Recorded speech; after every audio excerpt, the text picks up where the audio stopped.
dan terima kasih kepada Dewan Guru dan terima kasih kepada Pak Edi sebagai narasumber yang akan menyampaikan materi kita kali ini.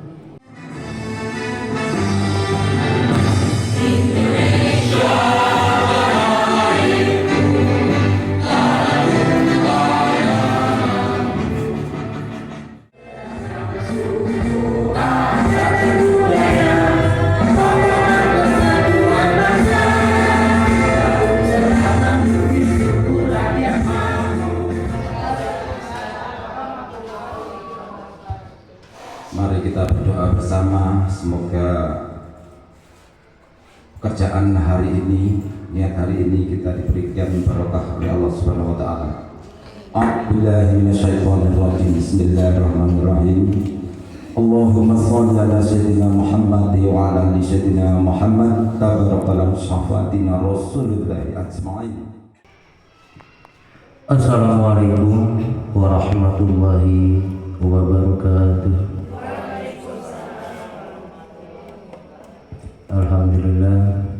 Alhamdulillahirabbil alamin wa bihi nasta'in wa la dunya wa din wa ala alihi washabihi ajma'in.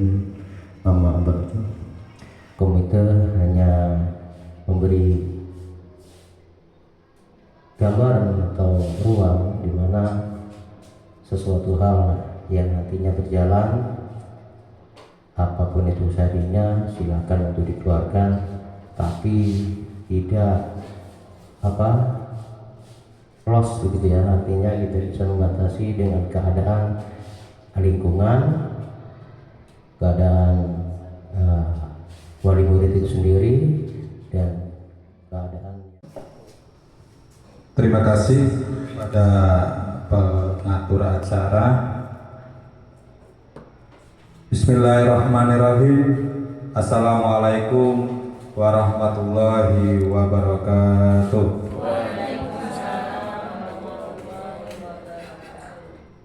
Alhamdulillah wa syukurillah wa la nabiyya ba'dah, amma ba'du.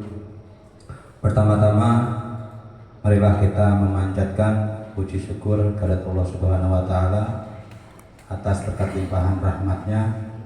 Kita pada pagi menjelang siang ini dapat berkumpul di ruang kelas 4 ini dalam keadaan sehat walafiat, tidak kurang suatu apapun, guna untuk melaksanakan tugas rutinitas kita ke depan.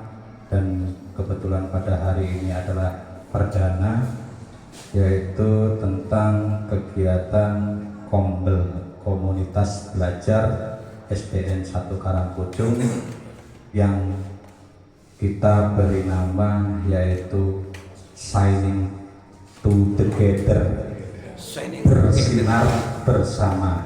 Nah, ini kita beri nama itu mudah-mudahan diridhoi dan disepakati oleh Bapak Ibu semua. Tak lupa salawat ring salam, marilah sama-sama kita sanjungkan kepada junjungan kita Nabi Agung Muhammad Sallallahu Alaihi Wasallam, Nabi yang selalu kita nantikan syafaatnya di yaumil kiamah nanti. Amin ya robbal alamin. Yang saya hormati Bapak Ketua Komite SDN 1 Karangpucung, Bapak Irwanto, alhamdulillah sudah berkenan hadir membersamai kita. Kemarin saya sowan Bapak Ibu, pulang sekolah saya mampir ke kediaman beliau untuk menyampaikan adanya kegiatan tersebut dan apa-apa yang ingin kita gali di kegiatan Kombel ini. Ya alhamdulillah Pak Komite ingin langsung, karena pertama dan perdana ingin mengetahui bagaimana sih, kemudian apa sih keuntungannya, kemudian bagaimana sih harusnya saya merespon tentang kegiatan Kombel ini. Nah ini alhamdulillah pada saat ini Bapak Komite sudah membersamai kita. Dan yang saya hormati Bapak dan Ibu Dewan Guru SDN 1 Karangpucung, guru hebat, guru yang memiliki integritas tinggi tentunya ya, yang selalu membersamai ya putra putri dan membersamai langkah kita untuk selalu memajukan pendidikan di SDN 1 Karangpujung ini. Tak lupa yang saya hormati juga, kebetulan pada hari ini saya percayakan untuk memberikan materi pemahaman, ya, bukan menggurui, berarti memberikan pemahaman baru karena saya pandang punya ide-ide baru dan dapat ditularkan kepada kita semua, yaitu Bapak Muhammad Ardiansah SPD. Kebetulan pada fase ini beliau masih menjadi calon guru penggerak angkatan 11, ya. Kita doakan supaya beliau dapat lancar dalam kegiatan tahapan tersebut, tidak ada kendala suatu apapun, dan menjadi salah satu guru penggerak yang berasal dari SDN 1 Karangpujung. Assalamualaikum warahmatullahi wabarakatuh. Sebelumnya saya ucapkan terima kasih kepada Bapak Komite Sekolah yang telah berkenan hadir membersamai kita di sini untuk dalam rangka launching sebenarnya nih Pak ya. Launching komunitas belajar bersinar bersama SD Negeri 1 Karangpujung.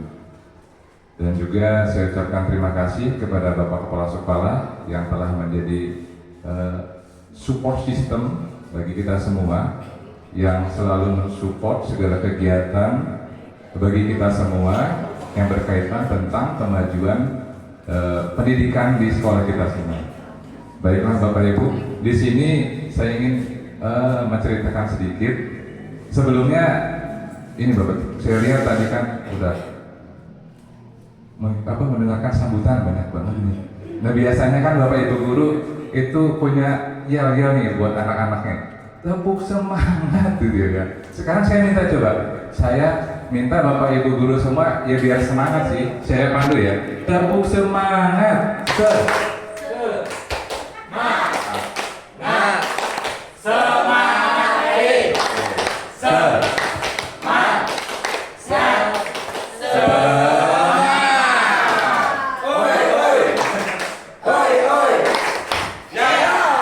Iya, terima kasih Bapak Ibu. Tapi tadi masih kurang kompak ya, masih kurang kompak. Biasanya kalau nyuruh muridnya enak banget. Ayo nak, sekarang ya, ayo. Sekarang kita beri kita semangat. Padahal coba sekarang saya coba balik sih. Gimana sih? Kurang ya Pak? Ya, satu kali lagi ya. Tepuk semangat.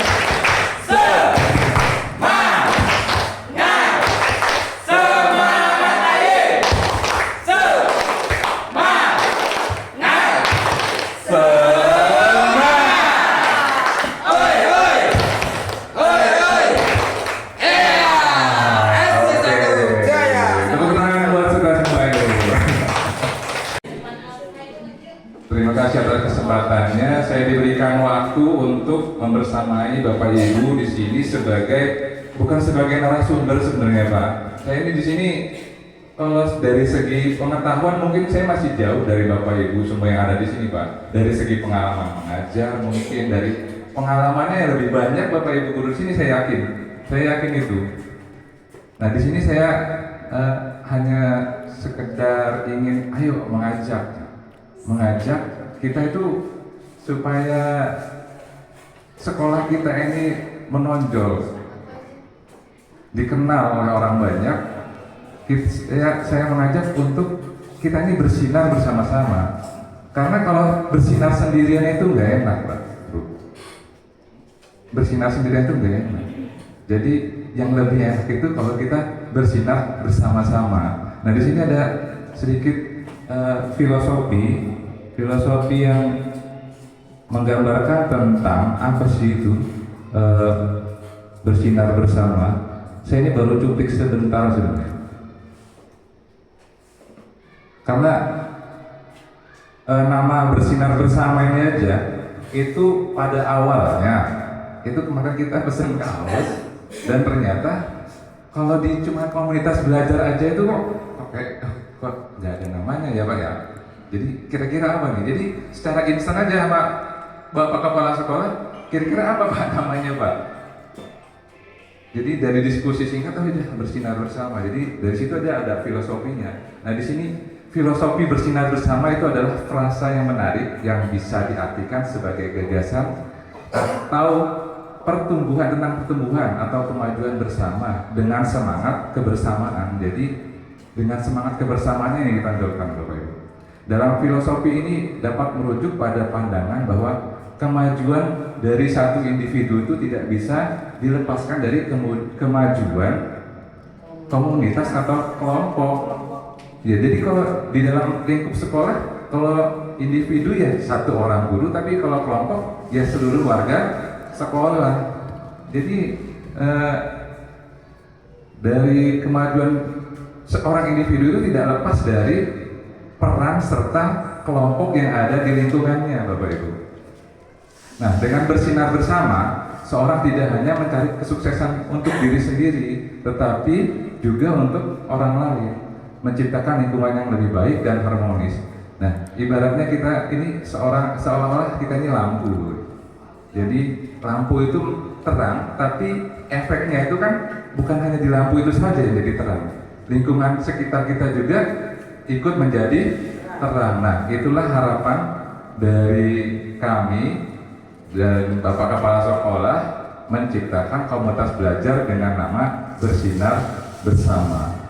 Komunitas ini itu tidak hanya saya yang menjadi narasumber di sini, Bapak Ibu. Jadi kan di sini kita komunitas belajar ini adalah hakikatnya adalah belajar bersama. Persis apa yang dikatakan oleh Bapak Kepala Sekolah tadi. Di sini bukan di tempatnya untuk menggurui atau merasa lebih hebat atau apa. Di sini bukan seperti itu, Bapak Ibu. Nah, untuk itu kita di sini saya mengharapkan di sini bahwa kita ada komunikasi yang aktif, saling berdiskusi, memecahkan suatu masalah yang menjadi tantangan kita bersama. Nah, untuk kedepannya mungkin bisa secara bergantian ya Pak Kepala Sekolah ya. Mungkin ada sesuatu hal yang baik yang saya telah menerapkan ini nih di kelas saya. Nah, ternyata itu berdampak positif nih bagi anak-anak didik saya. Nah, itu boleh diceritakan di sini. Itu namanya kita berbagi praktik baik, Bapak Ibu.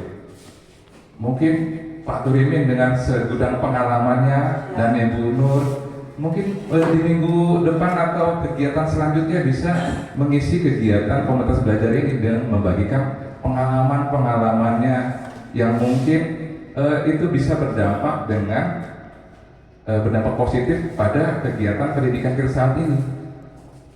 Sepakat ya Bapak Ibu? Sepakat ya? Sepakat dong. Iya, karena iya benar, sepakat dong. Karena di sini bukan nggak sampai Bu, ini Bu. Nah, bukan sebenarnya semua itu bisa. Semua itu bisa. Tinggal kita timbulkan motivasi intrinsik, motivasi yang berasal dari dalam diri kita dulu. Iya. Jangan karena si itu sudah menggunakan media ini, saya ikut. Sedangkan kita tidak memiliki motivasi yang besar dari dalam diri. Itu juga kan hanya jadi anget-angetan saja. Jadi tidak terjadinya konsistensi pembelajaran yang baik. Jadi bagusnya pada saat itu saja, jadi tidak ada kelanjutan.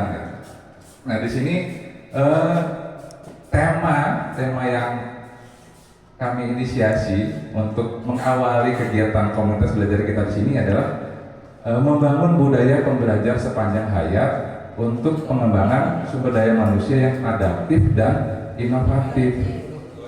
Kenapa harus ada pembelajar sepanjang hayat? Apa sih Bu, Bapak ya, pembelajar sepanjang hayat itu pengertiannya seperti apa? Ada yang memiliki gambaran?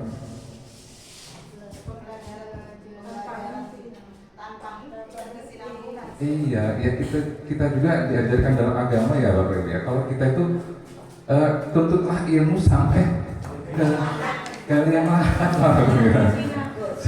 Iya, jadi sebagai manusia kita itu nggak harus stop, berhenti, sudah cukup ilmunya. Iya, jadi kita itu belajar itu dari kita itu lahir dari kandungan malu ya, dari kandungan itu sudah diajarkan rangsangan-rangsangan untuk belajar. Nah, itu sampai ke liang lahat, sampai berarti sudah sampai batas usianya. Anak yang memiliki kemampuan tinggi, pemahaman yang tinggi, yaitu akan semakin mahir Tapi ada efeknya dengan anak yang memang memiliki kemampuan pemahaman yang masih kurang. Dia tidak akan bisa melihat pertandingan. Dia tidak akan bisa memahami nih apa yang disampaikan oleh Bapak Ibu guru. Ya, tergambar ya Bapak Ibu ya. Di ketika, iya betul. Jadi pemberan, iya, iya betul.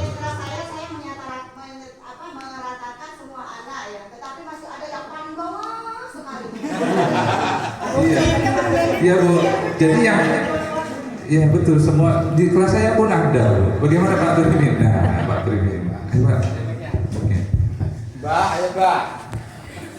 Bismillahirrahmanirrahim. Kalau menurut pengamatan saya, kita ketika memberikan materi itu pasti dengan materi yang sama. Ya. Tetapi ini kayaknya setiap anak ini kan mempunyai perbedaan kemampuan, ya, mempunyai kapasitas yang berbeda. Mestinya di lain waktu mungkin ada perhatian khusus. Jadi seperti yang pendek, oh kamu ini nggak mampu sampai di sana, panggil, dikasih fasilitas yang sesuai dengan kemampuan sehingga dia itu paham. Artinya di sini PR buat Bapak Ibu. Ya. Dengan ketidakmampuan yang sama ini kita tentunya harus bisa berambil. Justru bukan malah mencaci atau mungkin malah enggak jadi beban, ya. Terus kita jadi nggak suka, ya. Jadi harapan kita itu tentunya baik, buruk, lemah, pintar, bodoh, sedang, itu anak didik kita. Artinya itu harus kita atasi dengan berbagai macam kemampuan yang ada pada diri kita. Gitu. Itu kalau menurut saya. Ya. Jadi jangan sampai justru anak itu merasa tersisih oleh seorang pendidik. Ya. Bahkan sampai kurang kasih sayangnya dengan kelemahan tadi atau dengan kelebihan nakalnya itu tadi. Ya. Contohnya di tempat saya juga ada. Ya, perlu saya sebutkan namanya. Dia itu kalau dikasih matematika suka maju, tapi kalau suruh baca, gak paham. Nah, artinya kan ada kelebihan materi yang lain. Atau di bidang olahraga, perhatikan di lapangan, kalau olahraga itu bagus. Ya. Jadi di sini, ya mungkin Bapak Ibu semua sudah merasakan, ya, terutama yang guru-guru lama lah ibaratnya. Ya seperti itulah dunia pendidikan khususnya anak-anak. Jadi ada yang dilahirkan memang dari keluarga yang mampu, ada yang kurang mampu, bahkan yang tidak mampu. Ya. Tetapi banyak juga tidak menutup kemungkinan ada yang anak itu dilahirkan dari keluarga yang biasa-biasa, tapi anak itu malah pintar. Ada juga yang mereka dilahirkan dari keluarga yang hebat, tapi anaknya justru lemah. Artinya di sini kita tidak bisa mengkategorikan ini golongannya seperti ini, golongannya ini tidak bisa. Itu aja. Terima kasih. Pak Hadrin, itu tepuk tangan buat Pak Hadrin. Iya. Jadi memang itu semua kan terjadi kan Bapak Ibu ya di kelas kita. Jadi pastilah ada seperti yang dialami Pak Turimin yang memang pada dasarnya setiap anak itu memang memiliki keunikan. Yang mungkin pintar di bidang matematika tapi lemah dalam baca, kemudian dia olahraganya bagus tetapi di sainsnya masih kurang. Nah itulah pembelajaran diferensiasi Bapak Ibu, bagaimana kita meramu membuat model pembelajaran yang dapat membackup semua tingkat pemahaman dari anak-anak. Ya, jadi memfasilitasi belajarnya, memfasilitasi gaya belajarnya, karena gaya belajar anak-anak itu kan berbeda-beda. Yang mungkin suka olahraga dia lebih kuat untuk belajar di bidang apa, gaya belajarnya itu kinestetik nih. Kemudian yang menulis kira-kira apa Bu? Visual atau auditori Bu? Kalau menulis dia lebih ke visual. Kemudian kalau dia senang nih kalau bapak ibu gurunya bercerita, terus dia cepet nangkap. Kira-kira gaya belajarnya seperti apa? Auditori. Nah dari situ kita mencoba memetakan anak-anak didik itu sesuai dengan gaya belajarnya, kemudian tingkat kesiapan belajarnya, kemudian pemahamannya. Tapi kita itu tidak bisa, Bapak Ibu. Kita kan sebagai manusia biasa nih, kalau memang untuk membackup kira-kira 20-24 orang siswa dengan teknik yang begitu, kita siapkan materi metode yang berbeda, kemudian kita kasih pemahaman satu-satu, pendampingan satu-satu, kan kira-kira nggak cukup nih waktu 1 hari ini untuk mendampingnya. Jadi inilah gunanya adanya pembelajaran berdiferensiasi. Ya, jadi di sini ada model-model yang memang ditunjukkan untuk kita meramu pembelajaran yang berpihak kepada murid. Pak Edi, Iya, Bu. kalau menurut saya itu harus ada penanganan khusus untuk anak-anak yang sangat lemah itu, Pak. Iya. Boleh, Bu, itu, Bu. Nanti kita mulai dari coba, Bu. Begini, Pak. Ya, saya ini di dalam kelas saya, kelas 4A, itu ada anak yang benar-benar tidak bisa mengikuti perkembangan pembelajaran. Sehingga saya itu harus mengkhususkan dulu, memberi pelajaran pada satu anak itu dengan tingkatan pelajaran yang kategorinya mungkin kelas 2 atau kelas 3. Karena kalau disamakan dia tidak bisa, Pak, tidak bisa mengikuti.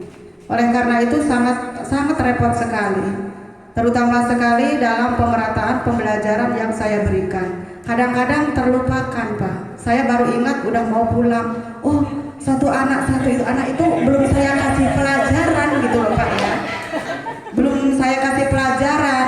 Akhirnya saya kasih PR. Udah dikasih PR suruh membaca dulu sebelum pulang gitu, Pak ya. Jadi kalau menurut saya kalau bisa ini di SDN kita itu harus ada pembelajaran khusus dan gurunya pun khusus untuk mengumpulkan anak-anak yang memang tidak bisa mengikuti pembelajaran. Sekian, terima kasih. Nah, ini ya Bapak Ibu ya, guru SD. Ya, inilah guru SD. Guru SD itu bisa dituntut bisa serba bisa jadi itu guru TKA aja. Guru SD Bu serba bisa. Jadi memang Bu, kalau saya sudah sempat ngobrol dengan Pak Kepala Sekolah, Pak, saya punya murid yang seperti itu. Gimana Pak kalau kita kumpulkan anak-anak itu kita buat kelas intensif ya, kita berikan tanggung jawab kepada beberapa orang guru untuk menanganinya. Itu masih dalam pembahasan ya Pak ya, masih dalam pembahasan. Karena memang disinilah pembelajaran berdiferensiasi itu loh. Jadi yang memang sudah memiliki pemahaman yang kuat ya udah biarkan mereka berinteraksi dengan teman-teman kelompoknya. Kemudian yang ini yang sedang ya kita sekali-sekali melihat, memantau mereka di dalam kegiatan kelompok. Nah, yang memiliki butuh perhatian khusus ini, nah kita itu harus lebih intens lagi di situ. Nah, dengan cerita Ibu Neneng tadi, kira-kira pembelajaran berdiferensiasi yang seperti apa yang harus kita terapkan? Jadi, iya, kira-kira kita harus memetakan anak sesuai dengan apa? Gaya belajar atau pemahaman atau tingkat? Iya, kita kelompokkan anak dengan tingkat kemampuannya, bukan dengan gaya belajarnya. Kalau kita tiga-tiganya terapkan, gaya belajarnya kita kelompokkan, terus tingkat kemampuannya kita kelompokkan, nggak bakal bisa kita Bu. Karena standar pembelajaran diferensiasi ini menurut yang saya dengar itu adalah satu kelas itu tuh dua orang guru dan muridnya itu hanya 15 orang. Kan berbeda nih dengan standar kita di sini kan. Nah, jadi kita lihat kebutuhannya memang paling urgent itu apa. Jadi kalau memang tingkat pemahamannya memang berbeda-beda dan ada yang memang perlu perhatian khusus, ya kita kelompokkan anak-anak dengan tingkat pemahaman yang berbeda tadi ya Bu ya. Jadi kita lebih bisa fokus nih kan tadi, jangan sampai kelupaan lagi Bu. Pembelajaran sedikit, coba kita simak bareng-bareng ya Bu ya.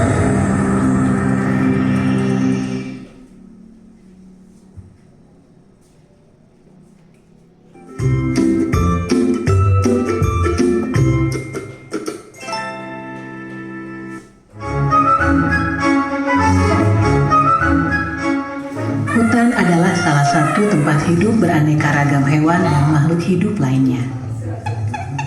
Hutan merupakan rumah bagi mereka. Pada suatu hari, Raja Hutan berpidato di hadapan semua hewan di hutan dan mengatakan, "Untuk menghadapi tantangan dunia baru, maka aku akan mendirikan sebuah sekolah. Semua anak-anak hewan yang ada di hutan diwajibkan untuk bersekolah." Tanggapan masyarakat hutan setelah mendengar perintah sang Raja Hutan tentang kewajiban anak-anak harus bersekolah sangatlah beragam. Jadi terdengar keriuhannya. Mereka mendiskusikan kurikulum yang harus diajarkan sesuai dengan perkembangan zaman. Siapa yang berperan untuk menggali itu semua?